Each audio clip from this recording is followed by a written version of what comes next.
Assalamualaikum warahmatullahi wabarakatuh. Perkenalkan, nama saya Erbian, MPM 20402112, jurusan Ekonomi Pembangunan. Di sini saya akan menjelaskan tentang materi transformasi struktural perekonomian Indonesia.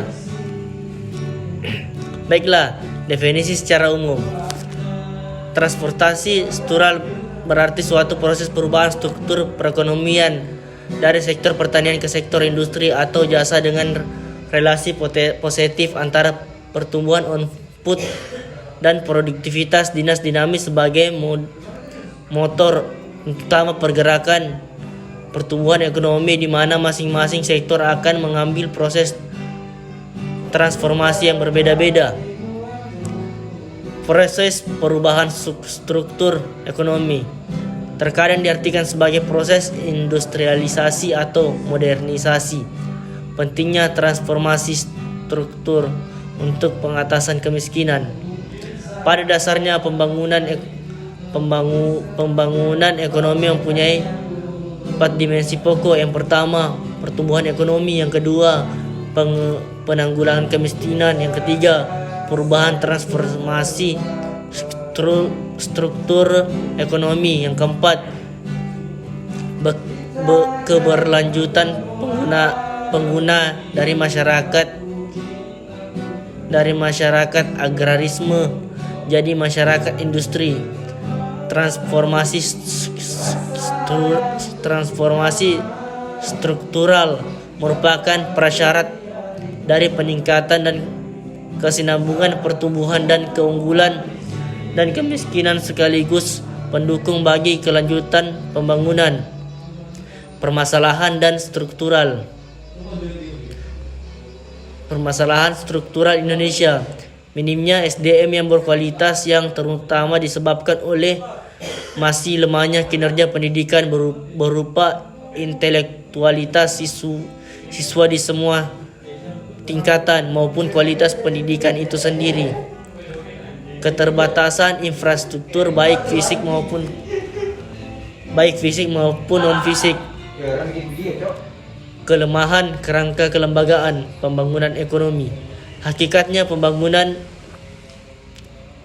menurut Faisal Basriadal membentuk manusia atau individu otonom yang memungkinkan mereka mengaktualisasikan segala potensi terbaik yang dimiliki secara optimal.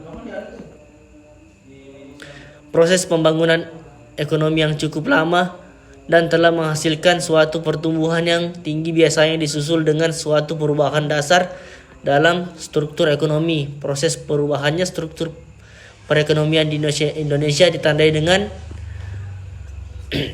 menyusutnya pangsa sektor primer, meningkatnya sang sektor sekunder industri. Pangsa sektor jasa kurang lebih konstan, tetapi kontribusinya akan meningkat seiring pertumbuhan ekonomi. Faktor-faktor penyebab perubahan struktural ada 2, faktor eksternal dan internal. Faktor eksternal. Dari sisi permintaan agregat, faktor yang sangat dominan adalah peningkatan tingkat pendapatan rata-rata masyarakat yang perubahannya mengakibatkan perubahan dalam selera dan komposisi barang yang dikonsumsi.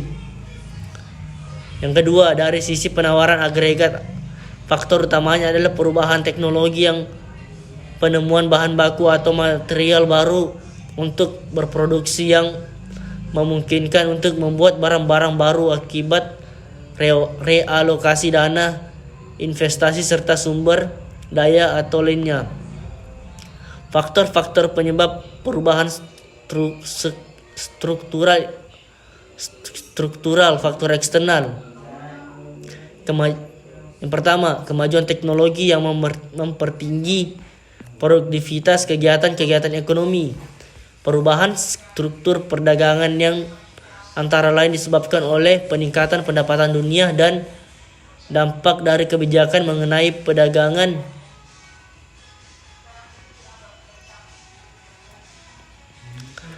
regional dan internasional. Faktor-faktor penyebab perubahan struktural. Faktor lain. Pertama, peningkatan taraf pendapatan dan taraf hidup penduduk. Yang kedua, intervensi pemerintah. Kebijakan yang berpengaruh langsung terhadap perubahan struktur ekonomi adalah kebijakan pemberian insentif bagi sektor industri atau tidak langsung lewat kegiatan infrastruktur. Yang ketiga, kondisi struktur awal ekonomi dalam negeri berbasis ekonomi. Suatu negara yang awal pembangunannya ekonomi sudah memiliki industri dasar yang relatif kuat akan mengalami proses industrialisasi yang lebih cepat. Perubahan struktur bagi negara berkembang seperti Indonesia memasuki tahap awal pembangunan yang harus mengalami proses yang lebih lanjut dan terus-menerus. Selanjutnya, transformasi struktural dari sektor tradisional ke sektor modern harus lebih ditingkatkan, yaitu dengan pengembangan teknologi untuk pembangunan daerah dengan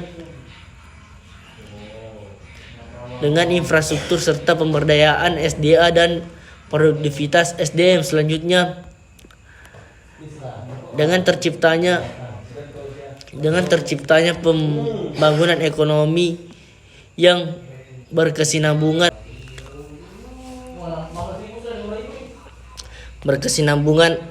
maka akan mendorong terciptanya stabilitas ekonomi sehingga Indonesia kelak bisa jadi negara yang mandiri dan mampu berdiri sejajar dengan negara-negara maju. Teori transformasi struktural. Yang pertama, teori dari Arthur Lewis, disebut juga teori migrasi, di mana Lewis mengasumsi bahwa perekonomian di suatu negara pada dasarnya terbagi menjadi dua, yaitu perekonomian tradisional di perdesaan yang didominasi sektor pertanian, yang perekonomian modern di perkotaan dengan industri sebagai sektor utama, tingkat produktivitasnya tinggi. Yang kedua, Cherry memfokuskan pada pertumbuhan struktural dalam tahapan proses perubahan ekonomi di suatu negara yang mengalami transformasi dari pertanian tradisional ke sektor industri. Baiklah, sekian dari saya, kurang lebihnya mohon dimaafkan. Wabillahi taufiq wal hidayah. Wassalamualaikum warahmatullahi wabarakatuh. Asik ya, kemarin.